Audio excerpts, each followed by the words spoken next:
To see everything again. Definitely haven't been back in the changing rooms for 12 years or so, and it's cool to see that. And the new stadium, well, the stadium is pretty much set up, so they made some nice alterations and stuff like that, but my life goes in sort of chapters, and this was definitely an amazing 5 years for me, and I really enjoyed it, but that was 12 years ago, and I hadn't really been back. And I moved to the US 6 years ago, so it's just very different to sort of fly back in and see the ground and see the names and some of the cups we were involved in, and then some of the games I was involved in. It was kind of really cool, but kind of a little different. I remember one of my first training sessions, and that was the less salubrious days when we were training down an Aldershot.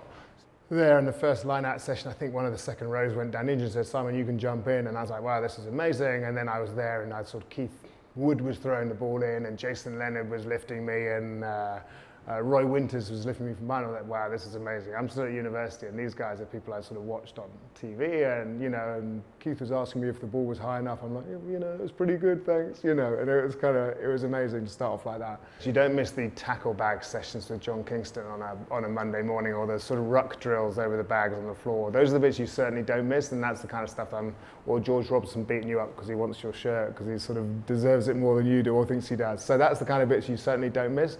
But the really cool stuff was that kind of energy and the team that you were part of, and that kind of, everyone was sort of pulling in the same direction, and you sort of try and recreate that buzz in other parts of your life, and it can be very addictive, that kind of stuff, and it's very hard to get that energy levels anywhere else in life. I kind of always knew, or I started knowing that I fancied guys as well as girls. And I think that was kind of a period of my life where I sort of knew I fancied both. And then I think there was kind of an inflection point where I kind of thought probably I fancy guys more than girls, and that was kind of,